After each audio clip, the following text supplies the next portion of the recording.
Today's reading is from 1 Corinthians chapter 11, verses 2 to 16. I praise you for remembering me in everything and for holding to the traditions just as I pass them on to you. But I want you to realize that the head of every man is Christ. The head of every woman is man, and the head of Christ is God. Every man who prays or prophesies, with his head covered, it dishonors his head. But every woman who prays or prophesies with her head uncovered dishonors her head. It is the same as having her head shaved. For if a woman does not cover her head, she might as well have her hair cut off. But if it is a disgrace for a woman to have her hair cut off or her hair shaved, then she should cover her head. A man ought not to cover his head, since it is his image and glory of God. But woman is the glory of man. For man did not come from woman, but woman from man. Neither was man created for woman, but woman for man. It is for this reason that a woman ought to have authority over her own head, because of the angels. Nevertheless, in the Lord, woman is not independent of man, nor is man independent of woman. For as woman came from man, so also man is born of woman. But everything comes from God. Judge for yourselves. Is it proper for a woman to pray to God with her head uncovered? Does not the very nature of things teach you that if a man has long hair, it is a disgrace to him? But if a woman has long hair, it is her glory. For long hair is given to her as a covering. If everyone wants to be contentious about this, we have no other practice, nor do the churches of God. This is the word of the Lord.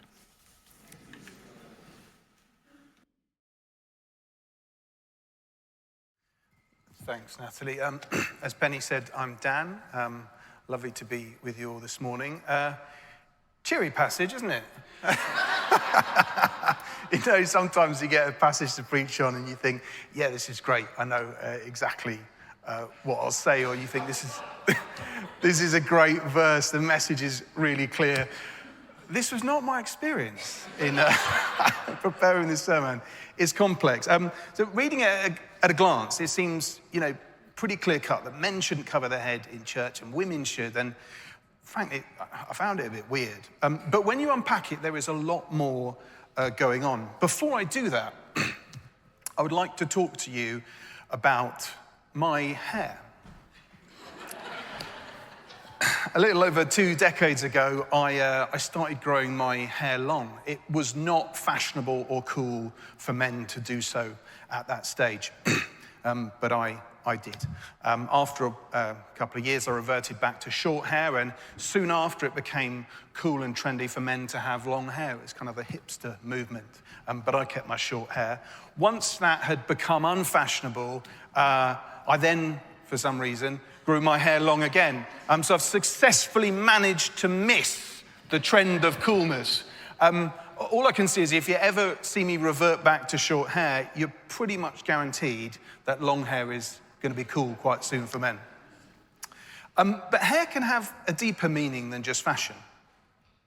In some African cultures, Bantu knots and cornrows can symbolize strength, cultural identity, status, or tribal affiliation. Many Buddhist monks and nuns, they'll shave their head as a symbol of devotion. In the 18th century, elaborate powdered wigs were popular amongst aristocrats, and they were symbols of power, of status, of social distinction.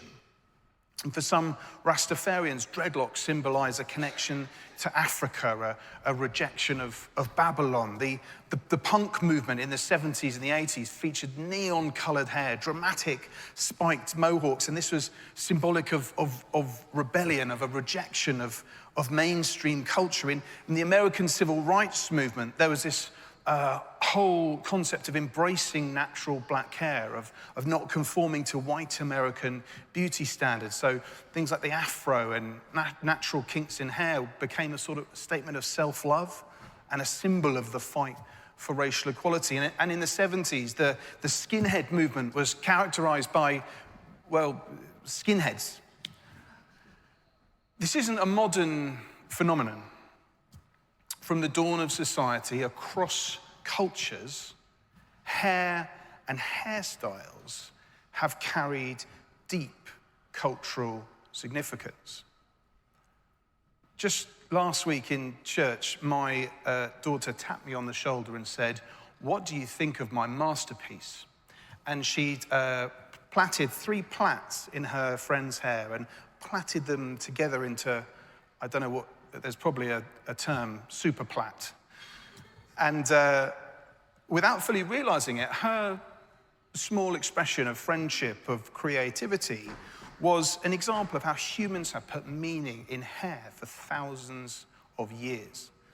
The city of Corinth was no exception. So the books, 1 Corinthians, 2 Corinthians, they are, of course, letters to the church in Corinth. But they're only one side of the conversation. It's like overhearing someone making a phone call. If you can only hear what one person is saying, you can kind of make out the conversation, but you're missing part of it. So to understand the book properly, we need to understand the culture, the context of Corinth. And particularly for this lovely passage, we need to understand the cultural significance of hair.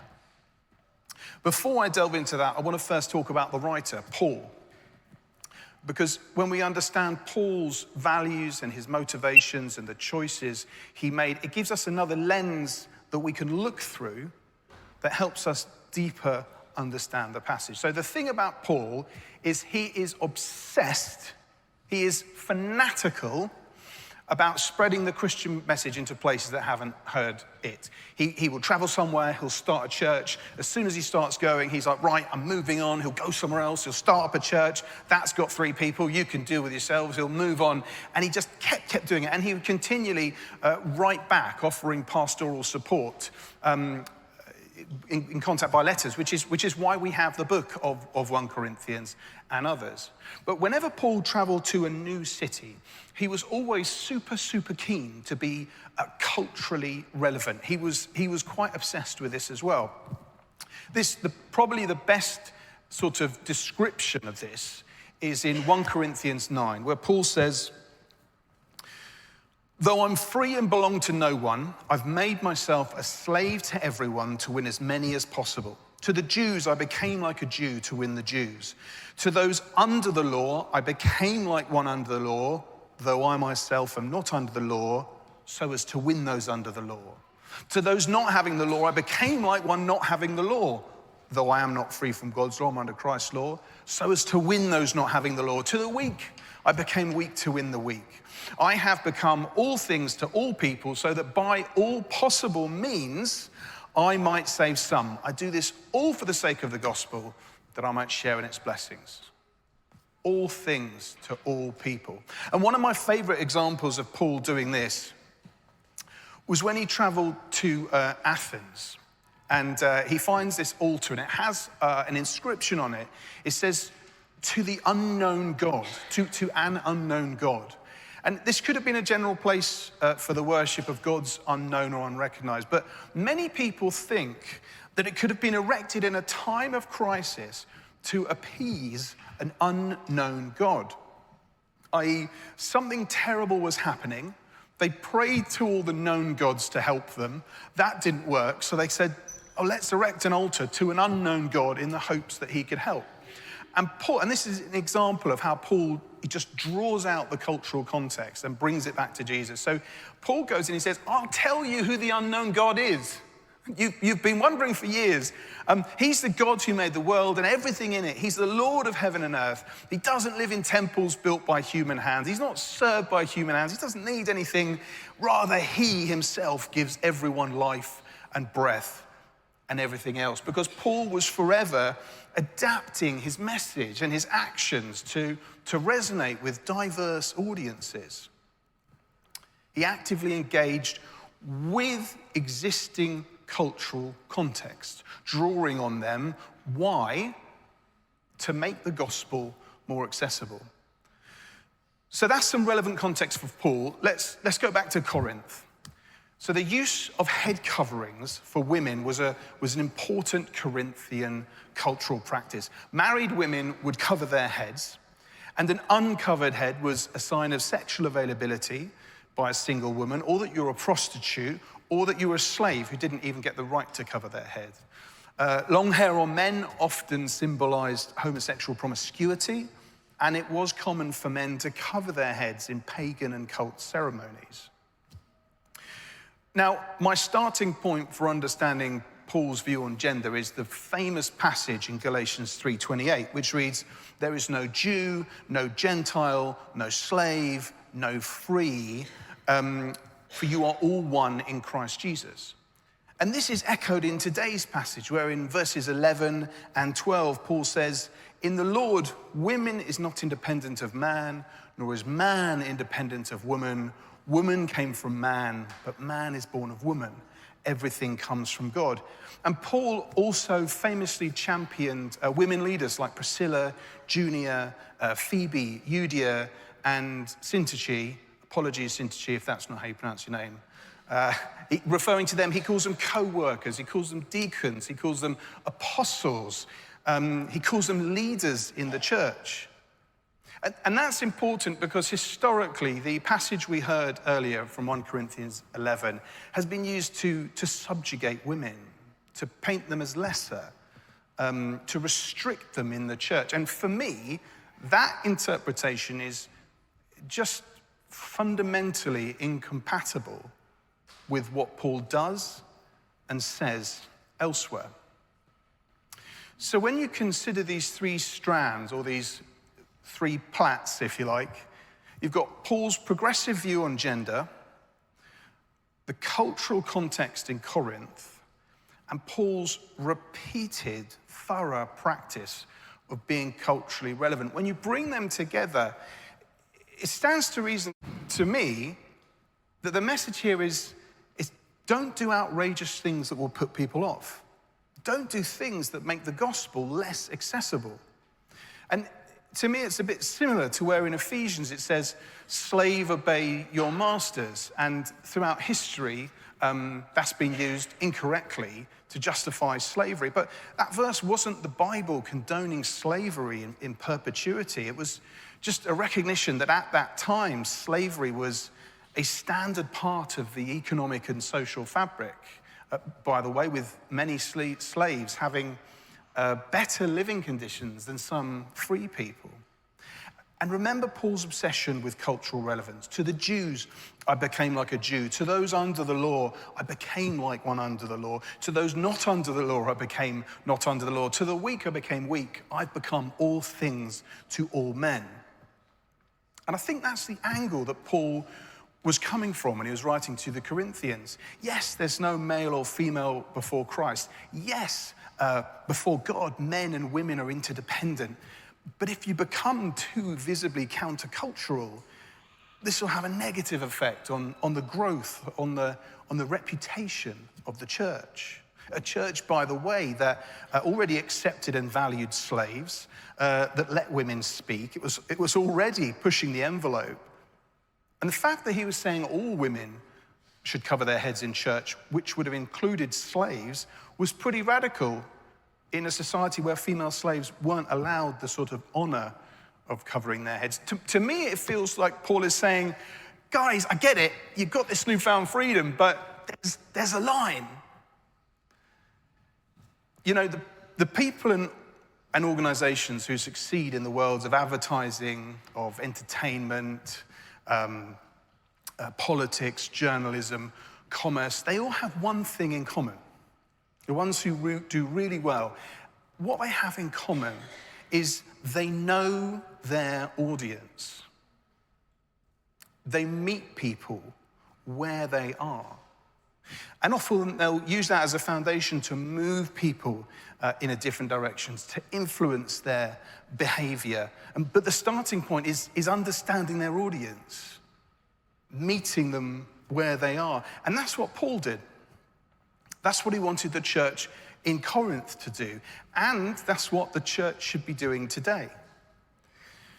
St. Paul's Brentford is not the same as the church in Corinth. The church in Corinth, they were part of a movement that many were unfamiliar with. It was new. It was foreign. The challenge for them was to make this new idea make sense in a Corinthian context. In Brentford and beyond, people know what the church is. They know what Christianity is. The problem isn't that they see it as something new and different, rather that it's an institution, that it's perhaps irrelevant. This is a completely different problem. The solution, however, is, I think, pretty similar. For the church in Corinth, it was to be culturally relevant, to meet people where they are. For us today, I think it's more or less the same. To be culturally relevant, to meet people where they are. And before you think this is a critique of the church, it's not. In fact, it's the absolute opposite. I think we do an outstanding job. The menopause cafe, the repair cafe, the Spire cafe. I'm ordering a coffee now. The youth outreach, Sarah's chaplaincy at Brentford Football Club, the football social group, the eco garden, the men's breakfast, the soft play, and everything else I've offended someone by forgetting to say it. But I guess my point is these are more than just fun projects. Rather, they're fundamental to the mission and the purpose of the church. One that reaches out to our community and is inclusive. And this was what Paul was passionate about. A church with open doors rooted in the cultural context of its geographical location. But if it stops there, what's the point? Because we're more than a community interest group that does fun projects. And whilst connecting with our friends and our neighbours is an honest and genuine reflection of who we are, it's also part of the process. Part of the message that there's an invitation to know Jesus, to be welcomed, to be loved, to be accepted, to be seen. And the great thing about this simple concept of meeting people where they are is anyone and everyone can do it. You don't need to run a cafe. You don't need to be the chaplain at Brentford Football Club. You don't need to be a super cool youth worker.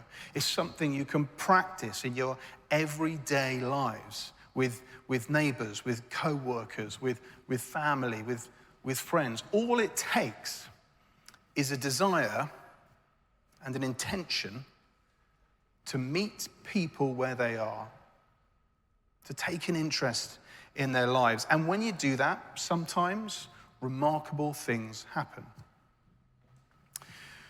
So as the band comes back up, a challenge for you this week, or an opportunity, an invitation, is see if you can find an opportunity to really connect with someone in your everyday life, but to try and really meet with someone where they are, on their terms. Perhaps someone you don't normally connect with. Perhaps someone not especially close to you.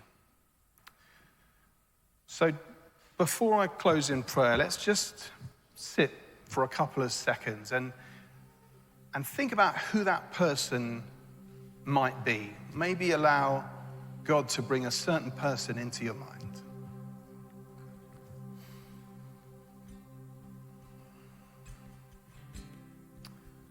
Father God, I thank you for the great love you have for every single individual on the face of the earth. I thank you that you want to connect with people, you want to meet them where they are. And God, I pray that that could flow through us this week and for the rest of our lives. But God, I pray this week you would put us in opportunities, in situations where we can remember to connect with people where they are, to meet them where they are.